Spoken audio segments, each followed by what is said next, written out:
Hoje eu acordei super cedo, era umas 5h30 por aí. Sabe quando você não dorme a noite toda e tem que acordar cedo no outro dia? Eu jurei que eu ia ter aquela sensação de cansaço, de exaustão e que eu não ia querer acordar cedo. Mas quando o despertador tocou, eu tava pronta. Saí da cama, tomei meu café, chegamos aqui na Cor bem cedinho hoje, porque tinha live, e tava dando tudo certo. Parecia que tava tudo fluindo, apesar das dificuldades e alguns percalços no caminho. Eu me sentia muito bem e muito feliz, alegre, não me senti cansada em nenhum momento do dia. Tudo fluindo na mais perfeita harmonia, até que estamos nós, eu e o Arthur, desmontando os equipamentos da live.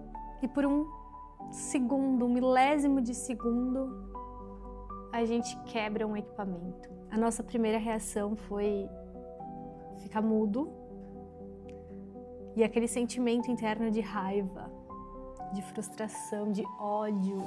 E aí, o que a gente faz? A raiva a gente não pensa direito, né? Quando a gente tá com a emoção dominando o nosso pensamento, a gente acaba pensando até besteira mesmo. Então a gente sabiamente optou pelo silêncio, para não xingar um ao outro, para não arrumar confusão. E apesar daquela frustração interna gigante, que eu ainda tô sentindo, para ser sincera, a gente começou a buscar soluções para esse problema. Buscar conserto, comprar um novo, porque é um equipamento que a gente não pode ficar sem. E aí, nessa confusão toda, nessa mistura de vários sentimentos, eu comecei a me questionar a fragilidade das coisas e principalmente sobre como a gente se apega às coisas materiais. Porque por mais caro que seja um equipamento, é só a gente comprar um novo, por mais caro que ele seja. Então por que essa frustração, por que essa raiva, se é só comprar um novo?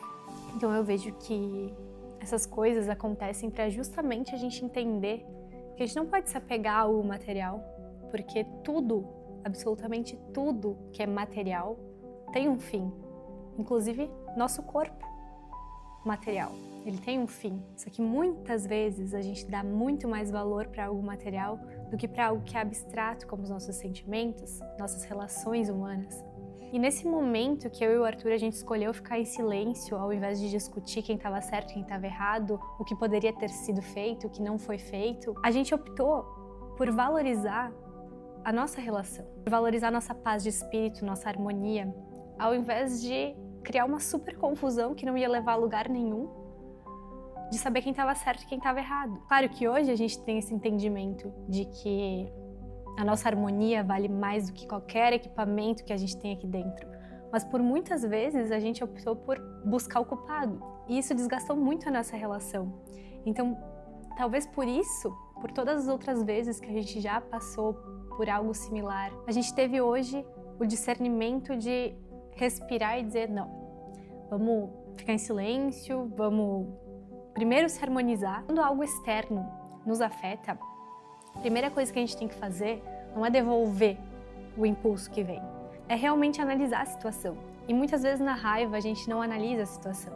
Então hoje eu senti uma maturidade muito grande em mim, no Arthur, por termos resolvido essa situação de uma forma mais harmoniosa. E eu vim gravar esse vídeo justamente para a gente começar a tomar consciência que as coisas materiais, elas são finitas e de que a gente precisa ter o discernimento de não se apegar a elas, mas também para dizer que a gente precisa ter mais flexibilidade com as coisas externas que acontecem. Porque se cada vez que algo externo me incomoda e eu devolvo esse incômodo para o mundo, as coisas ao meu redor vão virar um caos. Então, quando algo externo me afeta, a primeira coisa que eu tenho que fazer é respirar, analisar a situação e entender o que eu posso fazer com aquilo. Qual é a melhor solução, qual é a melhor saída, que foi o que a gente fez hoje, quando o nosso equipamento quebrou. Mas é o que a gente tem que fazer sempre, constantemente, com as coisas que nos afetam, porque no dia a dia a gente é afetado por inúmeras situações. E essas situações, elas vêm para desviar a nossa energia, para que a gente realmente saia do equilíbrio. Então, por isso é muito importante a gente trabalhar o equilíbrio interno, para que a gente consiga passar pelas situações diárias de conflito de forma harmoniosa, sabendo que isso não é nosso, que esse conflito não faz parte da nossa energia e que a gente precisa centrar a nossa energia, a nossa atenção no nosso propósito de vida, em algo maior, porque no final das contas o que é material vai e são as pessoas, as nossas relações, os nossos sentimentos que realmente ficam na nossa vida. Então que a gente saiba realmente usar as coisas e amar as pessoas e nunca ao contrário, porque é isso que engrandece o ser humano, quando a gente consegue estar em harmonia com os nossos iguais, primeiro estando em harmonia conosco mesmo e que por mais caro que algo seja, é só comprar de novo. Mas tem coisas na vida que não tem preço. E é justamente essas coisas que a gente precisa cultivar.